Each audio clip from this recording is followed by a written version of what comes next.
The simmering tensions between the United States of America and Iran continue to dominate international headlines. The U.S. imposed fresh sanctions on Iran this week. We've also learned this week about the U.S. President Donald Trump's last-minute decision to stop an Iran airstrike. This after a U.S. drone was downed last week. Now, in a television interview with NBC News, Trump said moments before the airstrike, he asked how many people would be killed.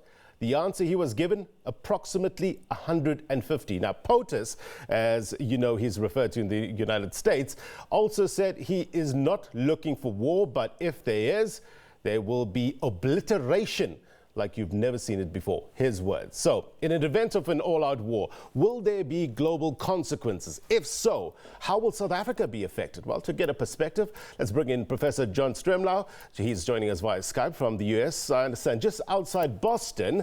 Professor, thank you very much indeed for your time.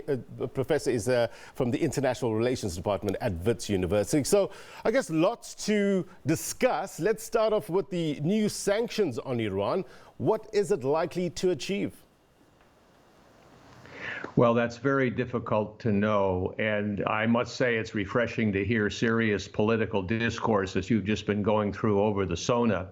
And you did allude to the fact that there is the Osaka meeting of the G20 where President Ramaphosa and his colleagues will try to figure out Donald Trump this weekend. It's really a conundrum for me. I've never seen an international crisis quite like this because it is almost approaching reality TV.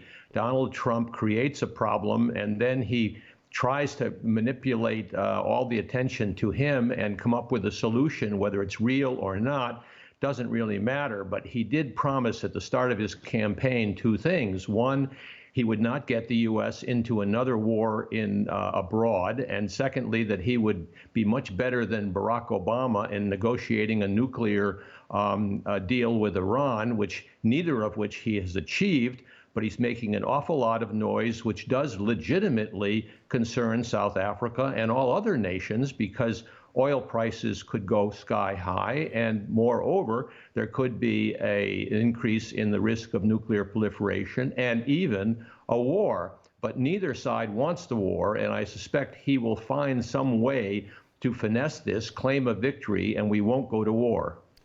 So, Professor, sanctions is one thing, but how would they respond under duress? How would Iran respond under duress? How would they act when pushed into a corner? Well, that's a very good question because maximum pressure begets maximum resistance, especially from the hardliners in Iran. Iran is a very complicated country. It's a large country of 80 million people, and the Ayatollah Khamenei, who is the supreme leader, has his opposition internally. There are 10 million young people, highly educated, politically motivated. They came out in 2009 and toppled Ahmadinejad, and they could start protesting again as the economy goes into something of a tailspin. At the same time, they are not conceding. They are escalating, threatening to create more enriched uranium that would break the deal. And it really is a tragedy because the deal that President Obama and the other powers negotiated, the 6 powers, including Russia and China, really did put the cap for 15 years on the threat of nuclear proliferation. Then you deal with the other questions of what's happening in the Gulf and the instabilities that Iran, which is an ambitious country and would like to confront the Sunni faction of Islam with its own Shia faction. How do you manage that? Well, you manage it multilaterally. You manage it through diplomacy. You manage it the way you're talking about the SONA through political discourse. You don't have someone who is tweeting like mad and trying to make himself the center of attention. Trump is a problem for the G20. He's a problem for all of us.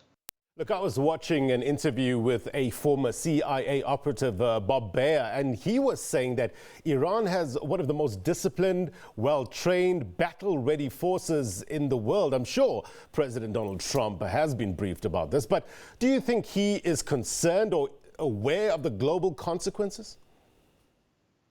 Well, you can't really put yourself in the shoes of Donald Trump because, as I say, I hate to say it, especially the serious South Africans who are struggling with many complex questions, that if you're a reality TV star, and remember he was a real estate agent and a reality TV star, and then he got himself into politics by essentially a racist campaign that appealed to those of factions that are concerned about globalization, concerned about falling status in the United States. It was an unusual election, and he didn't win a majority. But he's also getting ready for the 2020 campaign. And the one saving grace in this is that he does not want to get involved in a war in the Middle East.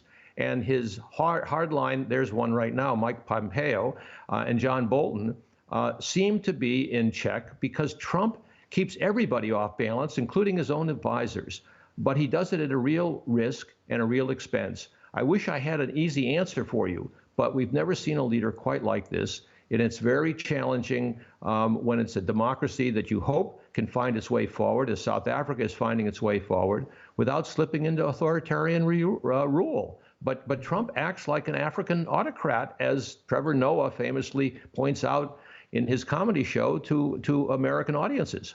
What do you make of Pompeo's visit to Saudi Arabia? I mean, if it has to go down that route of all-out war, oil facilities in Saudi Arabia, the UAE, could these places be in the sights of Iranians? Well, you raise a good point, because South Africa, by the way, does get Iranian oil and cannot afford to have a high price of oil right now, given the fragility of its economy. But it does get a lot of Saudi Arabian oil, and it gets an awful lot of its oil, most of its oil, from Angola. So I think South Africa can weather this. What Pompeo is doing in Saudi Arabia is shoring up a really unholy alliance that America, a democracy, has with this last vestige of real authoritarianism, which is the Saudi kingdom. And of course, don't forget, there is this murder of Khashoggi, who was the Washington Post opinion writer, who was brutally killed in Turkey. So, in terms of American domestic politics, if you look at the front pages of the papers today, they're all about Mueller, the special prosecutor, being summoned to the Congress. There is a lot of ferment going on in domestic politics in the U.S. right now, and Donald Trump's election is by no means re-election next year, and by no means reassured. And that's really where the fight is. My problem is, of course, from a South African perspective, there's a lot of collateral damage at risk for countries that have dependence on foreign oil, that don't want to see nuclear proliferation, and certainly don't want to see a Middle East war.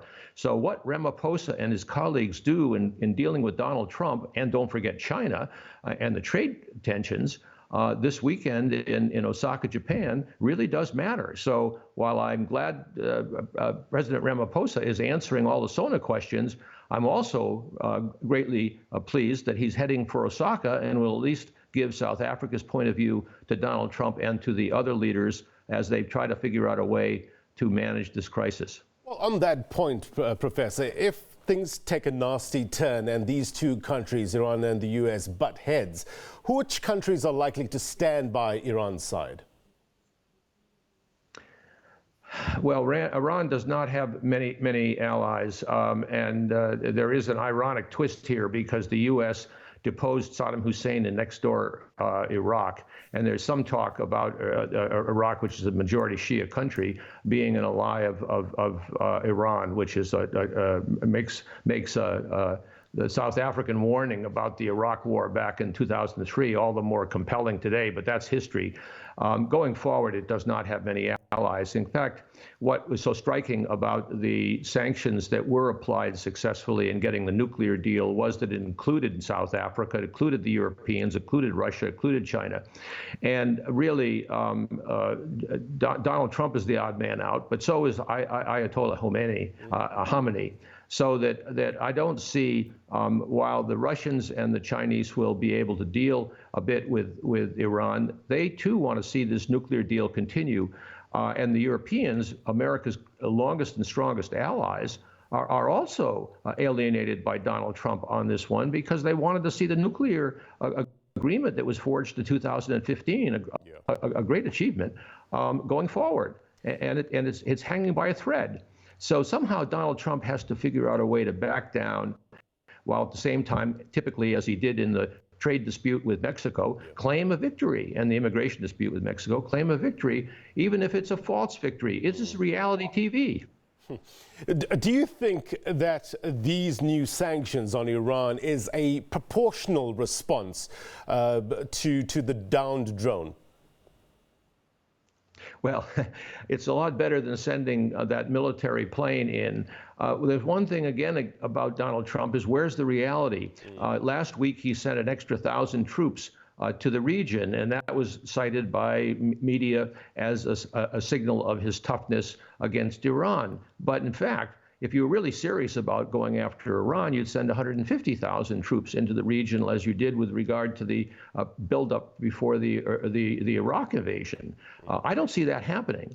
So, bear in mind that there is behind it all a certain phoniness to what Trump is beating his chest about. It is not phony for him because he wants desperately to get reelected for a second term and prove that he's as good as Barack Obama. I hate to put it in such personal terms, but when you're dealing with someone as egocentric as he is, that's the way you have to think of it.